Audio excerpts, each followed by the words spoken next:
नमस्कार मेरे सभी प्यारे साथियों को। आज की इस क्लास का जो हमारा टॉपिक है वो है हमारा एक व्यूअर का डाउट, और वो डाउट था हमारी एक ओल्ड वीडियो को लेके। जो वीडियो अगर बात करें एमपी टेट सीरीज हमने जो कराई थी, उसमें हमने जो लिटरेरी एजेस थे उसमें रेस्टोरेशन एज से रिलेटेड एमसीक्यूज कराए थे। तो वहाँ पे एक क्वेश्चन था, who wrote Troilus and Cressida.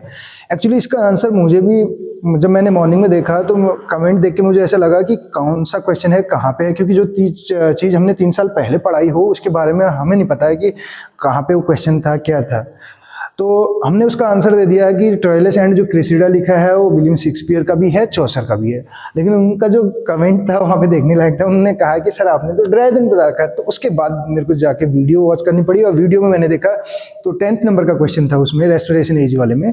तो वहाँ पे ऑप्शन में ना तो चौसर है ना शेक्सपियर है, ड्राइडन हमने आंसर बताया था। तो फिर मैंने एक बार फिर से उसको सर्च किया, क्योंकि उस टाइम पे भी वीडियो बनाते समय सर्च किया होगा। तो ड्राइडन का भी वो वर्क है। तो उसके बाद उसी डाउट को क्लियर करने के लिए हम यहाँ पे जा रहे हैं कि ट्रोइलस एंड क्रेसिडा रियल में लिखा किसने। तो इससे रिलेटेड अगर हम बात करें तो हमने यहाँ पे सोर्स ले रखा है, जिसके माध्यम से हम यहाँ पे जो है आपका डाउट जो है उसको क्लियर कर सकें। क्योंकि ये वर्क तो लिखा है तीनों ने, लेकिन इसकी थीम, इसकी अगर बात करें सेटिंग जो है आपको सेम देखने को मिलेगी, लेकिन जो इसका जॉनरा है वो थोड़ा सा डिफरेंट है। मैं एक बार चेक कर लेता हूँ कि स्क्रीन पे ही है प्रॉपर। तो स्क्रीन पे ही आ रहा है, स्क्रीन से बाहर नहीं है। ठीक, ये हमने कर लिया कवर। ठीक है, तो देखिए इसमें क्या लिखा गया है।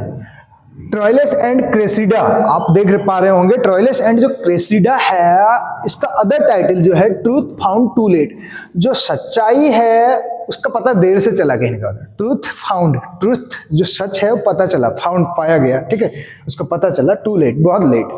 Is a 1679 tragedy. ये एक ट्रेजेडी है। ट्रेजेडी यानी कि जिसकी सैड एंडिंग होती है। ठीक है, जिसको हम बोलते हैं कैटास्ट्रॉफी। सैड एंडिंग अगर ट्रेजेडी से रिलेटेड पूछ लिया जाए तो वहां पे ये जो कैटास्ट्रॉफी है, या डिनोमेंट भी पूछ लिया जाता है। हैप्पी एंडिंग को डिनोमेंट बोलते हैं, कॉमेडी की एंडिंग होती है। और जो ट्रेजेडी की एंडिंग होती है उसको कैटास्ट्रॉफी बोला जाता है। बाय द इंग्लिश राइटर के द्वारा लिखा गया है, जॉन ड्राइडन के द्वारा।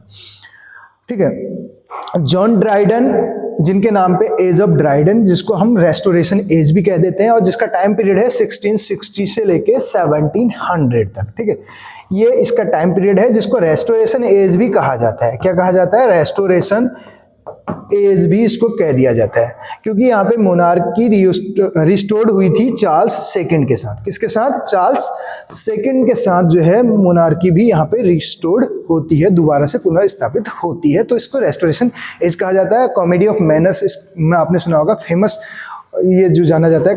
एक अगर इंपॉर्टेंट वर्क की बात करें उस एज में, तो कॉमेडी ऑफ मैनर्स के लिए जानी जाती है एज, अगर बात की जाए तो। इसमें देखिए आगे इसमें क्या दे रहा है, जॉन ड्राइडन के द्वारा लिखा गया, it was first stage by the Duke's company. Duke के कंपनी के द्वारा पहली बार इसको स्टेज में वो किया गया, परफॉर्म किया गया at the Dorset garden theatre. कौन से garden theatre? Dorset garden theatre का नाम है, लंदन में। It was a reworking of William Shakespeare 1602 play Troilus and Cressida. यहाँ से क्लियरली पता चल जा रहा है विलियम शेक्सपियर का वर्क भी है, ट्रोइलस एंड क्रेसिडा, जो कि 1602 में देखने को मिलता है, और वो प्ले है। ठीक है, तो यहाँ पर इससे क्लियर हो रहा है कि विलियम शेक्सपियर का वर्क भी है ट्रोइलस एंड क्रेसिडा। और ट्रोइलस एंड क्रेसिडा जो है एक ट्रेजेडी लिखी गई है, ये जॉन ड्राइडन के द्वारा लिखी गई है। ये भी हमें यहाँ से क्लियर हो रहा है। आगे देखिए इसी में क्या कहा जा रहा है। इसी में आगे देखिए आप, आगे इसमें बोला जा रहा है,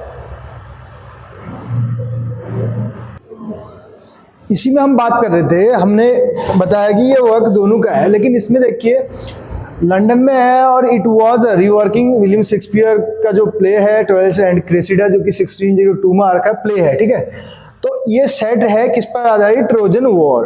तो कौन से वॉर पर आधारित है? ट्रोजन वॉर करके है। और जो जॉफ्री चौसर का है जो पोम है वो भी इसी पर आधारित है। सेटिंग यानी कि आपको इसकी वही मिलेगी, आपको ट्रोजन वॉर जो है।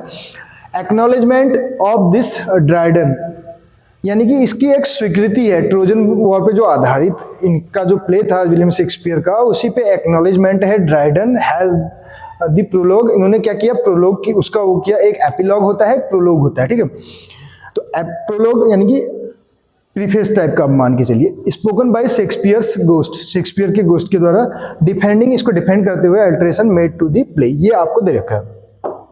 आगे देखिए इसी में ट्रोइलस एंड क्रेसिडा, ये आप देख सकते हैं, ये आपने देख लिया, मिडिल इंग्लिश की बात चल रही है यहाँ पे, बैकड्रॉप ऑफ, ये देखिए सीज ऑफ ट्रॉय और ट्रोजन वॉर पर ये आधारित है। और ये क्या है, अगर बात की जाए यहाँ पर, ये किसने लिखा है, रिटन इन राइम रॉयल, ये जॉफ्री चौसर का है। यहाँ पे जिक्र हो रहा है जॉफ्री चौसर साहब का, किसका जिक्र हो रहा है, ये जॉफ्री चौसर का, ठीक है। ध्यान से देखिएगा इसमें क्या लिखा जा रहा है, ट्रोइलस एंड क्रेसिडे जो है इज एन एपिक पोएम, एक एपिक पोएम है, ठीक है, जॉफ्री चौसर की। जॉफ्री चौसर यानी कि फादर ऑफ, जिनको बोल देते हैं इंग्लिश पोइट्री। और इसके अलावा बात करें तो मॉर्निंग स्टार ऑफ रेनेसा भी इनको कहा जाता है, ठीक है। कैंटरबरी टेल्स के लिए जाने जाते हैं, which retells in Middle English the tragic story of the lovers Troilus and Criseyde. जो ट्रोइलस एंड क्रेसिडे है, इनकी लव स्टोरी को बताती है, set against a backdrop of war पे आधारित है, during siege of Troy. It was written in rhyme royal, किसमें लिखा गया है, राइम रॉयल में इसको लिखा गया है, और probably completed during the mid 1380s के आसपास इसको लिखा गया, ठीक है। इसके अलावा बात करें आपको ये चौसर की अगर टाइम पीरियड की बात करें, 1340 से लेके 1400 तक ये जो है एज ऑफ चौसर कहलाती है, तो उसी में ये लिखा गया है 1380 के आसपास। Many Chaucer scholars regard it as the poet's finest work, इसको पोएट का फाइनेस्ट वर्क के रूप में भी कई जो है इनके स्कॉलर जो है रिगार्ड करते हैं, मानते हैं, कहने का मतलब। आगे इसी में दिया जा रहा है, ये राइम रॉयल में लिखा है, इतना काफी है, और दूसरा ये पोम है।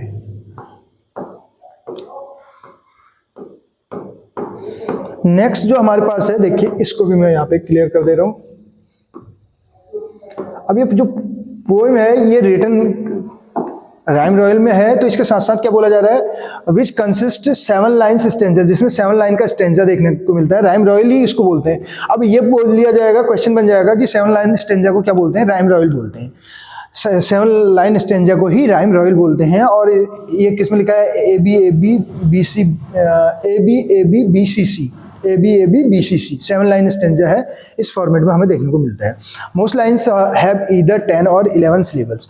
10 का मतलब है डेका सिलेबिक लाइन हो जाती है, ठीक है, जो पेंटामीटर में लिखी जाती हैं, ठीक। याम्बिक भी हो सकती है, ट्रॉकी भी हो सकती है, मैंने आपको बताया था उस दिन, क्या याम्ब होता है, क्या आपका ट्रॉकी होता है, क्या डेक्टाइल होता है, क्या एनापेस्ट होता है, इसके बारे में हम बात कर चुके हैं। दी poem is split into 5 books, 5 books में आपको देखने को मिलेगी, with the first being considerably shorter than the other.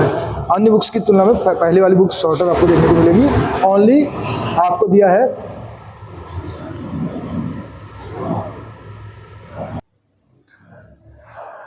तो जो है इसमें बोला जा रहा है poem is split into 5 books, 5 book में है, और फर्स्ट जो being considerably shorter than the other books, other की तुलना में फर्स्ट जो है शॉर्टर मानी गई है, 1092 लाइंस की है। In total Troilus and Criseyde consist of, ये इसमें लाइन का जिक्र हो रहा है, टोटल कितनी लाइन है, 8244 लाइन्स और मोर देन 1000 स्टेंजा, ये आपको दे रखा है इसका ट्रोइलस एंड क्रेसिडा, यानी कि जो चौसर साहब की हमारी पोम है उसके बारे में।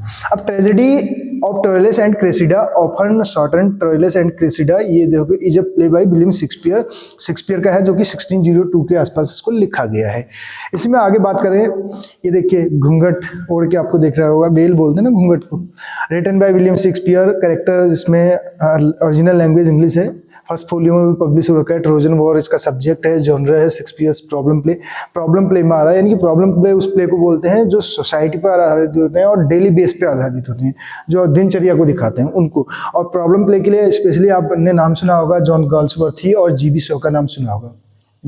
दोनों की अगर बात करें, जीबी शॉ और जॉन गॉल्सवर्थी, मैंने बताया था जीबी शॉ 1925 में नोबेल मिला है, जीबी की बात चल रही है, ठीक है। नोबेल की अगर बात करें और 1932 में गॉल्सवर्थी को मिल रखा है, गॉल्सवर्थी को, ठीक है। ये दोनों किसके लिए जाने जाते हैं, प्रॉब्लम प्ले के लिए जाने जाते हैं। किसके लिए जाने जाते हैं, प्रॉब्लम प्ले डेली लाइफ पे आधारित होते हैं, ठीक है, जिसमें सुख दुख सारी चीजें दिखाई जाती हैं दिन भर की, ठीक है, यानी कि जो डेली लाइफ में जो प्रॉब्लम्स आती हैं उनको दिखाया जाता है, कहने का मतलब है।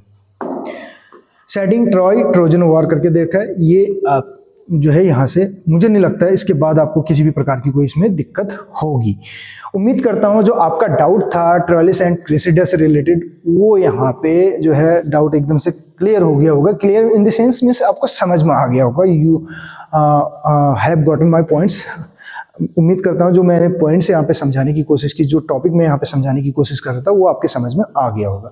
क्लियर की भी दो मीनिंग होती है, क्लियर हो जाना, मिट जाना, एक क्लियर हो जाना, समझ में आ जाना, स्पष्ट हो जाना। तो मिलते हैं अगली क्लास में। Thank you so much.